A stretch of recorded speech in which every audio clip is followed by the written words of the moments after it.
इस वीडियो में हम प्रतिरोध और उससे जुड़े अन्य टॉपिक जैसे प्रतिरोधकता, प्रतिरोधकों की विशेषता या निर्भरता, प्रतिरोध और प्रतिरोधक में अंतर तथा प्रतिरोध और प्रतिरोधकता में अंतर, प्रतिरोधक के प्रकार, उनका मापन, उनके उपयोग एवं प्रतिरोधकों के संयोजन के बारे में बात करेंगे। आप अपनी आवश्यकता के अनुसार इस वीडियो की स्पीड को चेंज कर सकते हैं।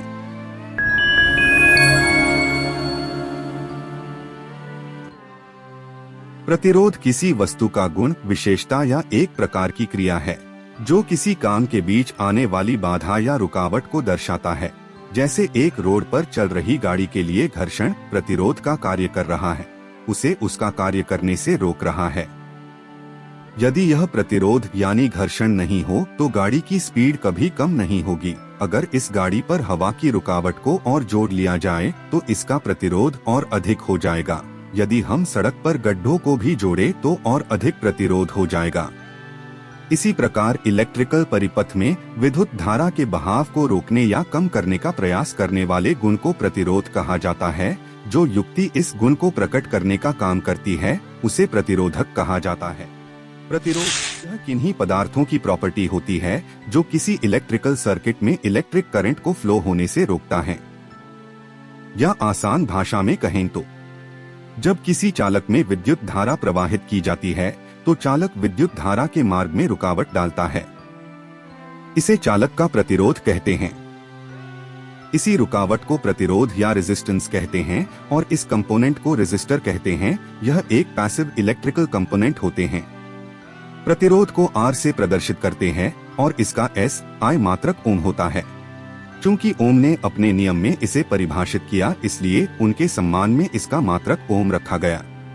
तो ओम के नियम के अनुसार प्रतिरोध की परिभाषा किसी परिपथ में वैद्युत विभवांतर V तथा वैद्युत धारा I के अनुपात को उस चालक का वैद्युत प्रतिरोध कहते हैं। इसे R से प्रदर्शित करते हैं। R बराबर V बटा I। यहाँ R वस्तु का प्रतिरोध है जो ओम में मापा जाता है। V वस्तु का विभवांतर है जिसे वोल्ट में मापा जाता है। I वस्तु से होकर जाने वाली विद्युत धारा है जिसे एम्पियर में मापा जाता है।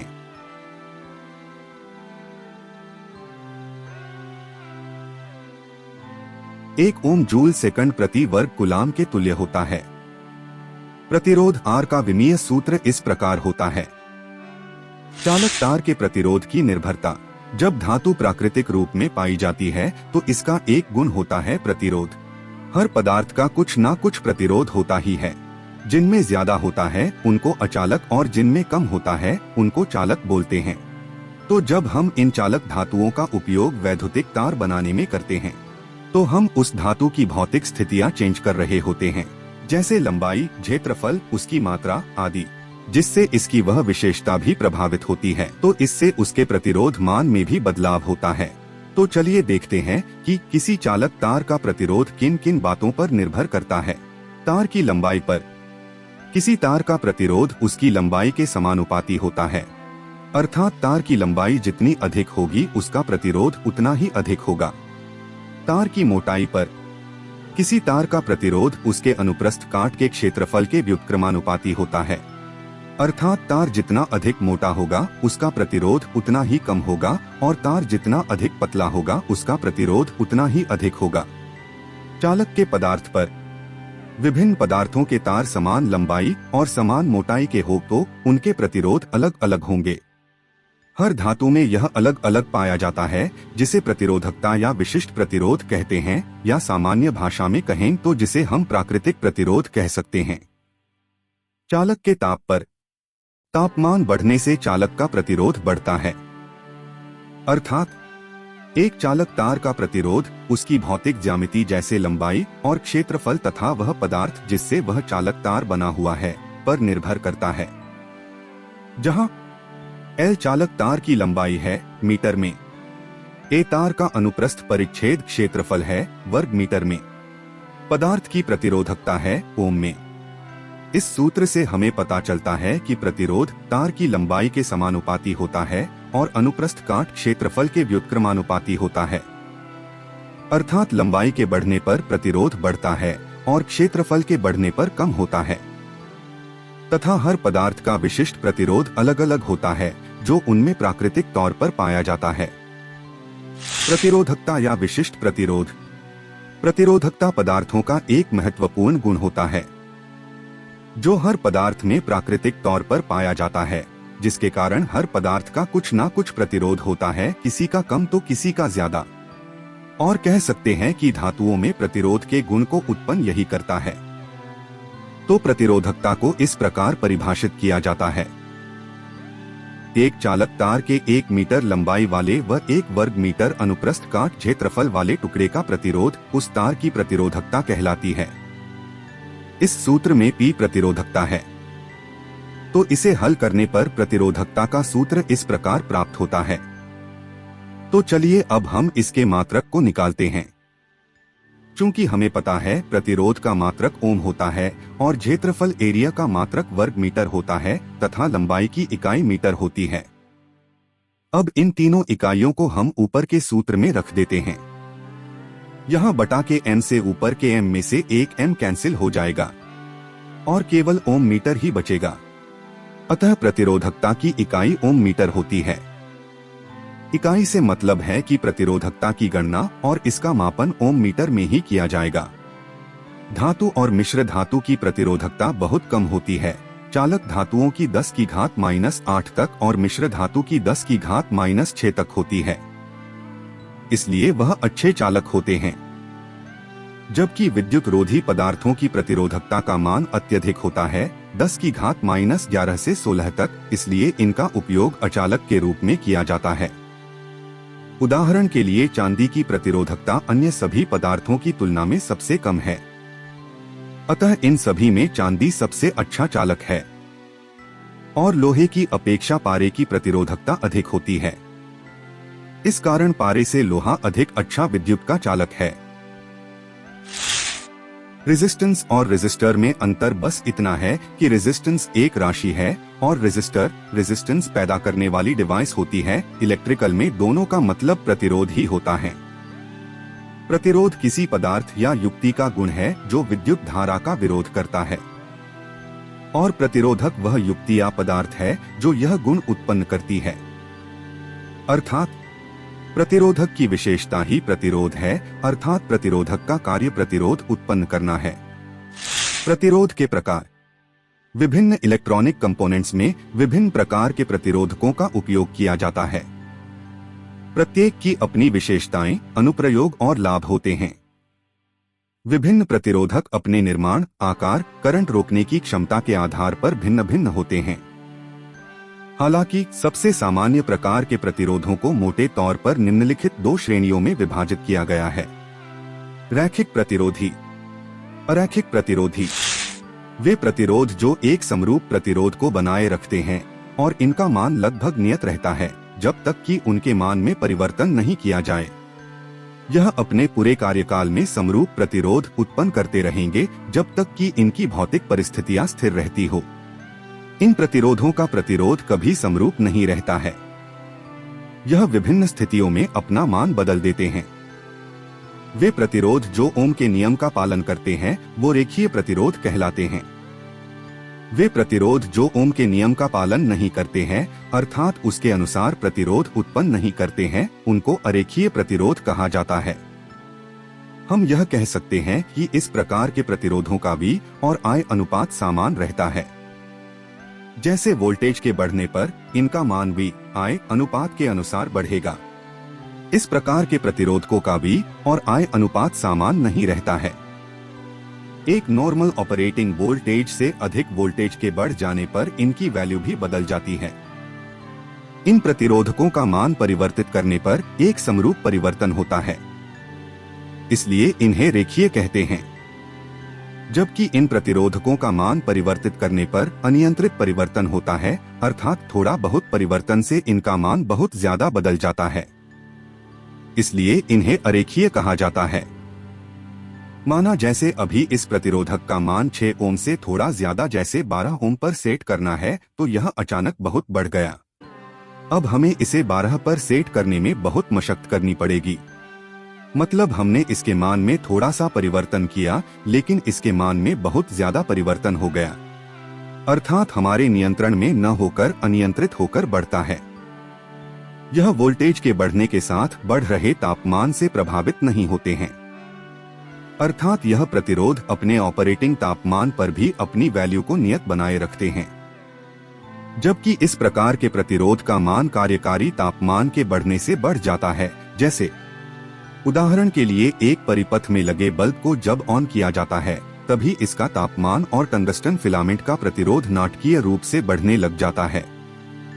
जैसे माना एक 60 वाट का बल्ब परिपथ में लगा है जिसकी ऑपरेटिंग वोल्टेज 120 वोल्ट है, तो इस कार्यकारी तापमान पर इसका प्रतिरोध 240 ओम हो जाता है, जबकि इसी बल्ब का प्रतिरोध एक कमरे के तापमान पर 18 ओम है तथा इस अधिकतम तापमान पर करंट इसकी नॉर्मल करंट से काफी अधिक हो जाती है। लिनियर रेजिस्टर्स ये दो प्रकार के होते हैं, जैसे नियत मान और परिवर्तित मान प्रतिरोधक। नियत मान प्रतिरोधक फिक्स रेजिस्टर वे रेजिस्टर होते हैं जिनके रेजिस्टेंस का मान फिक्स होता है। किसी भी सर्किट में जब फिक्स मान वाले प्रतिरोधक की आवश्यकता पड़ती है तो वहां फिक्स रेजिस्टर का प्रयोग किया जाता है। इसका रेजिस्टेंस फिक्स इसलिए होता है क्योंकि फिक्स रेजिस्टर बनाते समय इसका मान निर्धारित कर दिया जाता है जिसे बाद में बदला नहीं जा सकता है। यह 2 पिन टाइप के होते हैं। Types of fixed resistors: wire wound resistors, thin film resistors, carbon composition resistors. Variable resistor वो रेजिस्टर होते हैं जिनका मान कम और ज्यादा किया जा सकता है। इसमें रेजिस्टर के रेजिस्टेंस को एडजस्ट किया जाता है। हमें इनकी नॉब को रोटेट करना होता है, उसी से इसका मान फिक्स्ड करते हैं। इनका उपयोग वॉल्यूम कम ज्यादा करने के लिए टेलीविजन में भी किया जाता है और इलेक्ट्रॉनिक सर्किट में भी जरूरत के अनुसार वैल्यू कम ज्यादा करने के लिए यूज करते हैं। यह 3 पिन के होते हैं। Types of variable resistors: potentiometer, rheostat, trimmer resistor. गैर-रेखीय यानी नॉन लिनियर प्रतिरोधक कई प्रकार के होते हैं, लेकिन सबसे अधिक उपयोग किए जाने वाले प्रतिरोधों के बारे में हम थोड़ा सा जान लेते हैं। थर्मिस्टर। थर्मिस्टर्स एक प्रकार के परिवर्तनशील अवरोधक हैं जो तापमान में परिवर्तन को नोटिस करते हैं। दूसरे शब्दों में यह एक 2 टर्मिनल डिवाइस है जो तापमान के प्रति बहुत संवेदनशील है। थर्मिस्टर का प्रतिरोध तापमान के व्युत्क्रमानुपाती होता है। 2 सबसे आम थर्मिस्टर्स हैं एनटीसी और पीटीसी थर्मिस्टर्स।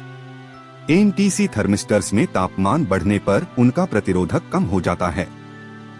इसके अलावा पीटीसी थर्मिस्टर्स में तापमान बढ़ने पर उनका प्रतिरोधक बढ़ जाता है। थर्मिस्टर्स मुख्य रूप से थर्मल सुरक्षा या तापमान सेंसर के रूप में उपयोग किए जाते हैं। एलडीआर। एलडीआर का पूरा नाम लाइट डिपेंडेंट रेजिस्टर या फोटो कंडक्टिव सेल होता है। यह एक प्रकाश नियंत्रित वेरिएबल रेसिस्टर है। इन्हें फोटोरेसिस्टर्स भी कहा जाता है। यह ऐसे प्रतिरोधक होते हैं जिनमें प्रतिरोध प्रकाश के स्तर के साथ बदलता है, अर्थात आपतित प्रकाश की तीव्रता में वृद्धि के साथ फोटो अवरोधक प्रतिरोध कम हो जाता है। Varistor resistor. Varistor resistor voltage के अनुसार अपने प्रतिरोध को बदल सकते हैं। वेरिस्टर अर्धचालक से बना एक गैर रैखिक अवरोधक है जिसके माध्यम से आरोपित वोल्टेज पर गैर रैखिक रूप से निर्भर करता है। मेटल ऑक्साइड वेरिस्टर प्रतिरोधक का सबसे अधिक इस्तेमाल किया जाने वाला रूप है। Surface mount resistor. Surface mount resistors जिन्हें एसएमडी रेसिस्टर भी कहा जाता है, आकार में आयताकार होते हैं। यह प्रतिरोधक छोटे होते हैं। एसएमडी एक इलेक्ट्रॉनिक घटक है जिसे एसएमटी या सरफेस माउंट टेक्नोलॉजी का उपयोग करके बनाया जाता है। रेजिस्टेंस को कैसे मापते हैं? किसी भी प्रतिरोधक को मापने का एक सामान्य तरीका ओममीटर होता है। प्रतिरोधक के दोनों सिरों पर इसे लगाकर उसकी वैल्यू को देख सकते हैं। यह मीटर समांतर क्रम में ही लगता है, वोल्टमीटर की भांति। ठीक इसी प्रकार हम मल्टीमीटर से भी चेक कर सकते हैं या एक अन्य तरीके से भी माप सकते हैं जिसमें हमें यदि प्रतिरोधक में से गुजरने वाली धारा और उस पर लगने वाली वोल्टेज का पता हो तो ओम के नियम के अनुसार हम प्रतिरोध का मान ज्ञात कर सकते हैं। लेकिन जब कोई कंपनी प्रतिरोधक को बनाती है तब उस पर उसकी प्रतिरोध वैल्यू को लिखती है कि यह प्रतिरोधक इतने मान का है। लेकिन यह केवल उन प्रतिरोधों पर अंकित किया जाता है जिनका आकार कुछ बड़ा हो, और जो छोटे आकार के होते हैं जिनका उपयोग इलेक्ट्रॉनिक परिपथों में किया जाता है उन पर कलर कोडिंग कर दी जाती है। कलर कोडिंग वाले प्रतिरोधक के बारे में जानना चाहते हैं और उनका मान निकालना सीखना चाहते हैं तो आप हमारे इस वीडियो को देख सकते हैं, जिसमें कलर कोडिंग को बहुत आसान व सरल भाषा में समझाया गया है। रेजिस्टेंस के उपयोग। कुछ ऐसे परिपथ होते हैं जिनका उपयोग बहुत कम वोल्टेज पर किया जाता है, जैसे इलेक्ट्रॉनिक सर्किट। तो इनके लिए नॉर्मल सप्लाई से कम सप्लाई चाहिए होती है। इसके लिए हम प्रतिरोधक का प्रयोग करते हैं जो वोल्टेज की खपत करके उस परिपथ को आवश्यक वोल्टेज देते हैं।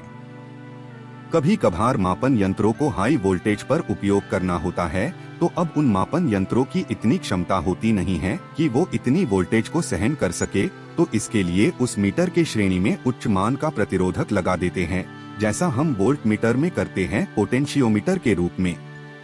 अब कुछ ऐसे परिपथ भी होते हैं जिनका कुल प्रतिरोध कम करना होता है, तो उनके समांतर में एक और प्रतिरोध जोड़ दिया जाया है जिससे टोटल रेजिस्टेंस कम हो जाता है, जैसे एम्पेयर मीटर के साथ किया जाता है शंट प्रतिरोधक के रूप में। तो अलग अलग कार्य में प्रतिरोधक के विभिन्न उपयोग है, जैसे ऊष्मा उत्पन्न करने के लिए हीटिंग एलिमेंट के रूप में, परिपथ की वोल्टेज ड्रॉप करने में, प्रकाश उत्पन्न करने के लिए फिलामेंट के रूप में, किसी सर्किट की करंट को कंट्रोल करने में आदि। Combination of resistances. अनेक प्रकार के कार्यों के लिए कभी कभी एक से अधिक प्रतिरोधों को जोड़ने की आवश्यकता पड़ जाती है। दो या दो से अधिक प्रतिरोध को एक दूसरे से मिलाने की क्रिया को प्रतिरोधकों का समूहन या संयोजन कहते हैं। इन्हें कई विधियों द्वारा जोड़ा जा सकता है। इनमें दो विधियां ही मुख्य है। श्रेणी क्रम संयोजन, समांतर श्रेणी संयोजन, पार्श्व क्रम संयोजन, मिश्रित क्रम संयोजन। प्रतिरोध का श्रेणी क्रम संयोजन वह संयोजन जिसमें पहले प्रतिरोध का दूसरा सिरा दूसरे प्रतिरोध के पहले सिरे से जोड़ देते हैं तथा दूसरे प्रतिरोध का दूसरा सिरा तीसरे प्रतिरोध के पहले सिरे से जोड़ देते हैं, और यदि 3 से अधिक प्रतिरोध हैं तो आगे भी इसी क्रम में जोड़ देते हैं। प्रतिरोध के इस संयोजन को श्रेणी क्रम संयोजन कहते हैं। माना 3 प्रतिरोध R1, R2 तथा R3 हैं जो श्रेणी क्रम में जुड़े हैं, तब इन प्रतिरोधों में समान विद्युत धारा I प्रवाहित होगी, जबकि इन प्रतिरोध के सिरों पर विभवांतर क्रमश V1, V2 व V3 है। तो V1 बराबर I R1, V2 बराबर I R2, V3 बराबर I R3। माना पॉइंट X और Y के बीच टोटल वोल्टेज V है, तो V बराबर V1 plus V2 plus V3 होगा। अब प्रत्येक वोल्टेज का मान रखने पर V बराबर I R1 plus I R2 plus I R3 हो जाएगा, और इसे हम समीकरण 1 मान लेते हैं। यदि हम इन तीनों प्रतिरोधक को एक बार के लिए एक ही मान लेते हैं, तो बिंदु X और Y के बीच तुल्य प्रतिरोध R है, इससे बहकर जाने वाली धारा I है और आरोपित वोल्टेज V है, तो V बराबर I R होगा, और इसे हम समीकरण 2 मान लेते हैं। अब समीकरण 1 व समीकरण 2 की तुलना करने पर I R बराबर I R1 plus I R2 plus I R3 प्राप्त होता है। इसे हम थोड़ा सरल करके कुछ इस प्रकार लिख सकते हैं। I R बराबर I R1 plus R2 plus R3। चूंकि I का मान सभी प्रतिरोधक के लिए समान है, तो इसे हम ब्रैकेट के बाहर लिख सकते हैं। यहाँ I से कैंसिल हो जाएगी और हमें केवल R का मान प्राप्त हो जाता है। R बराबर R1 plus R2 plus R3। यह प्रतिरोध का श्रेणी क्रम संयोजन का सूत्र है। श्रेणी क्रम में जुड़े सभी प्रतिरोध पर विद्युत धारा का मान समान होता है। अतः स्पष्ट होता है कि 3 या अधिक प्रतिरोध श्रेणी क्रम में जुड़े हैं, तो उनका तुल्य प्रतिरोध तीनों प्रतिरोधों के योग के बराबर होता है। श्रेणी क्रम समूह में सभी प्रतिरोधकों में एक ही धारा प्रवाहित होती है, लेकिन उनके सिरों के बीच विभवांतर उनके प्रतिरोधों के अनुसार अलग अलग होता है। श्रेणी क्रम में जुड़े हुए प्रतिरोधकों का समतुल्य प्रतिरोध इक्विवेलेंट रेजिस्टेंस उन प्रतिरोधकों के अलग अलग प्रतिरोधों के योग के बराबर होता है। यदि किसी एक प्रतिरोधक ओपन सर्किट हो जाए या उसे परिपथ से हटा दिया जाए तो बचे हुए प्रतिरोधकों में से प्रवाहित होने वाली धारा शून्य हो जाती है, क्योंकि पूरा सर्किट ही ओपन हो जाता है। हालांकि अपनी एक विशेषता समान धारा और अधिक वोल्टेज के कारण इसका उपयोग वहां किया जाता है जहां परिपथ की वोल्टेज बढ़ानी हो, जैसे औद्योगिक क्षेत्रों में बैटरी बैंक समूह को हमेशा श्रेणी क्रम में जोड़ा जाता है पर्याप्त वोल्टेज प्राप्त करने के लिए। प्रतिरोध का समांतर क्रम संयोजन वह संयोजन जिसमें सभी प्रतिरोधों के पहले सिरे को किसी एक बिंदु माना X से जोड़ देते हैं तथा सभी प्रतिरोधों के दूसरे सिरे को दूसरे बिंदु माना Y से जोड़ देते हैं, और यदि 3 से अधिक प्रतिरोध हैं तो आगे भी इसी क्रम में जोड़ देते हैं। तब प्रतिरोध के इस संयोजन को समांतर क्रम संयोजन कहते हैं। माना 3 प्रतिरोध R1, R2 व R3 समांतर क्रम में जुड़े हैं, तब इन प्रतिरोधों पर विभवांतर समान मात्रा में होगा, जबकि इन पर विद्युत धाराएं क्रमशः I1, I2 व I3 होंगी। तो माना बिंदु X और Y के बीच कुल धारा I है तो I बराबर I1 plus I2 plus I3 होगा। अब प्रत्येक I का मान रखने पर तो परिपथ में कुल धारा का योग हमें कुछ इस प्रकार प्राप्त होता है। इसे हम समीकरण 1 मान लेते हैं। माना बिंदु X और Y के बीच कुल प्रतिरोध R है, तो इस प्रतिरोधक R में से प्रवाहित कुल धारा I V बटा R होगी, जिसे हम समीकरण 2 मान लेते हैं।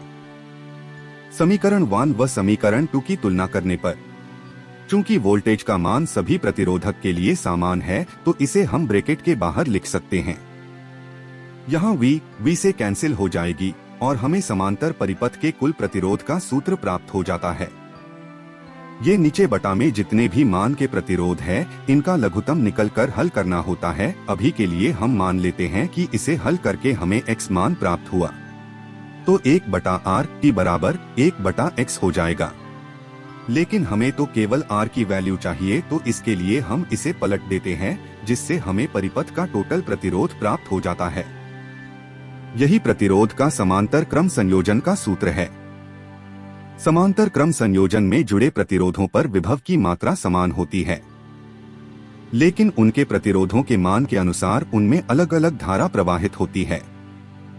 अतः स्पष्ट है कि 3 या अधिक प्रतिरोध समांतर क्रम में जुड़े हैं तो उनका तुल्य प्रतिरोध का व्युत्क्रम तीनों प्रतिरोधों के अलग अलग व्युत्क्रम के योग के बराबर होता है। इसमें किसी एक प्रतिरोधक को परिपथ से हटा दिए जाने पर भी बचे हुए अन्य प्रतिरोधकों में से धारा प्रवाहित होती रहती है, यानी कि पूरा परिपथ ओपन नहीं होता है, केवल वह ब्रांच ही ओपन होती है, अन्य ब्रांच अपना कार्य करती रहती है। यह इस संयोजन की सबसे अच्छी विशेषता है। इस संयोजन में जुड़े हर उपकरण को पर्याप्त वोल्टेज तो मिलती है, उसके साथ वह अपनी आवश्यकता के अनुसार धारा की भी खपत कर सकता है। अधिक कारगर, उच्च दक्षता, कम विद्युत हानि और कम परिपथ भंजन आदि जैसी कुछ विशेषताओं के कारण इसका चाहे घरेलू या औद्योगिक हर जगह इसका सर्वाधिक उपयोग किया जाता है। यदि परिपथ में केवल 2 ही प्रतिरोधक जुड़े हो तो उनको हल करने का एक आसान सा तरीका यह है। मिश्रित क्रम संयोजन। यह एक अतिरिक्त संयोजन होता है जिसे श्रेणी और समांतर दोनों से मिलाकर बनाया जाता है। इस संयोजन को हल करने का सबसे आसान तरीका यह है कि इसे श्रेणी और समांतर संयोजन में बांट दिया जाए और सबसे भीतरी संयोजन से हल करना प्रारंभ किया जाए।